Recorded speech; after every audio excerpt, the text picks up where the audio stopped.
and thank God for their short-sightedness, they cannot think of anything beyond that. Now, what has Lola told you? She has been able to establish the circumstance in which this emergency and natural disasters occur. She has also been able to sufficiently take out the sanctity of human life and why choice does not exist here. But then I'll be further rehashing her point. Before I do that, let me take out Duke and his entire bench totally now.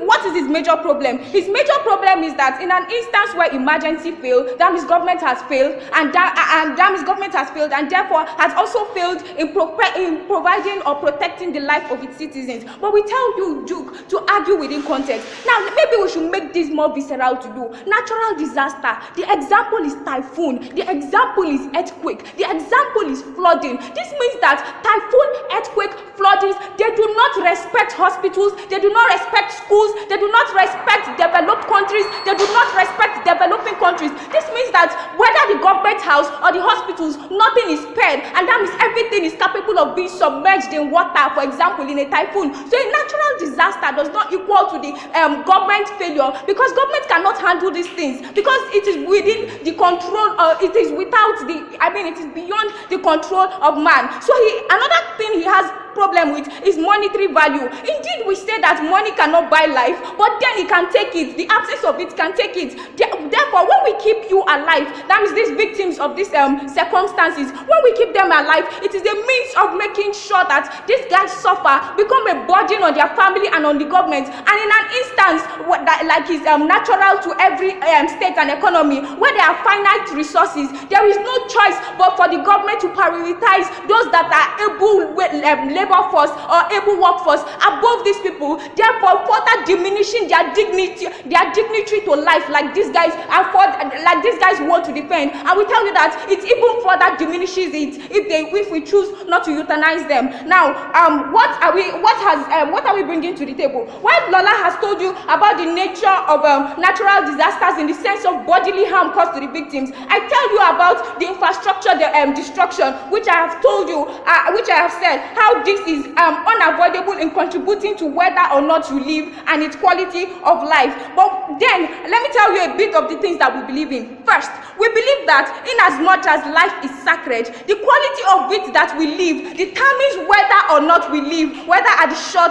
or in the long run. This is why when people are in a vegetative state or the pain is unbearable, it will still lead to death and even much worse circumstance, Kachi.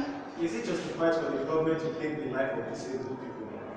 Okay, this argue within context here, but then I will take you out in my stakeholders analysis, and trust me, I'm not running away from your POI. Secondly, things that we believe in, that when you can control the manner in which you die, which tackles what you're saying, Kachi. When we can control the manner in which we die, we should adjust it to the best situation of such a victim, when we can control the manner in which people die. So coming back to the stakeholders analysis, coming back to the stakeholders analysis, now we examine the consequences of these actions before euthanasia and when we indeed carry out euthanasia on 3 levels: for the victim, his family, and the government. Now let's look at the victim now. In the nature of this circumstance in which we are arguing in, response is delayed because emergency units have been out. This means it can lead to either of 2 things. First, he dies due to these natural circumstances naturally, or secondly, he after all lives. But then let us examine the consequences of these 2. Let us imagine the consequences of these 2 things to you. 1, he dies due to this natural circumstance. What will happen? Long agonizing death, which is agonizing for him, the victim doesn't pay him, agonizing for his family members in case if they are not dead in the natural disaster. In case if they are not dead in the natural disaster, and which will, even when they live, will lead to more trauma for them. We know how trauma affects people in this life, how that leads them to irrational behavior, how you see some people having psychological problems that lead them to become social menace to the rest of the people that are safe in the society. And this is the effect we get on their side of the bench. Secondly, if after all he lives, this is the thing that can happen. He become a burden to himself, a burden to the society, and a burden to his family, and a burden to the government. Please don't interrupt me. And a burden to the government. When he becomes a burden to himself, he feels diminished as a human being because that was not the way he was before. You know, this is different from when people are born disabled. Kachi, are you listening? So this is different from when people are born disabled because right from small they have been accustomed to maybe when they are blind, or maybe they have been accustomed to their when they are blind, or maybe they were born lame. But what happens when in the course of your life you lose that privilege? This means that the trauma is something most of the times that will never end. You become a burden to yourself because you remember your past that were more glorious. You become a burden to your family who, even though in the first instance might show sympathy, but the nature of human being is that is easily weird out. When they're with you at home every day, taking you to the toilet because you're now on a wheelchair, one time you will come to a stand where they'll tell you, you just wait here, I'm going to the market, and they abandon you for 2 days. And how this is affecting the government, too. Dada has told you how the moral status of the government to help out in this kind of situation. Please stop. How it is on the moral status for the government to help out in this situation. Why? Number one, the incapacitation of the victim to make such decisions.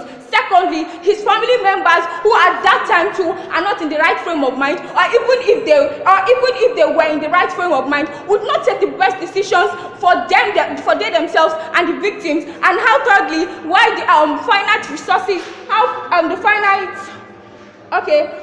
finite resources are also limited for the government. Now, the context in which we are arguing, I repeat again, is that of a natural disaster where the government has two choices: let them die painfully, or let them live, or let them die honorably. We believe that the honorable death should be the option for these ones, because look at the circumstance of painful death, especially in this context. Now, these guys are left bare, maybe waiting for helicopters to come out of the blues because everything is probably submerged in water. And they die more disastrously or disrespectfully. We believe that the respect of human life is something that the respect of how you live is something, or how you die, is something that should be kept even to the point of death. Now, what have we been able to show you? We've been able to show you that if we go on their side of the bench, it is bad for the victims, their families, and the government. And if we come on our side of the bench, the government is very much legitimate to do this, and it's beneficial for the entire stakeholders. And we've been able to show you how we take out these guys entirely, and how we are very much distinct from our closing, and how ultimately we win this debate.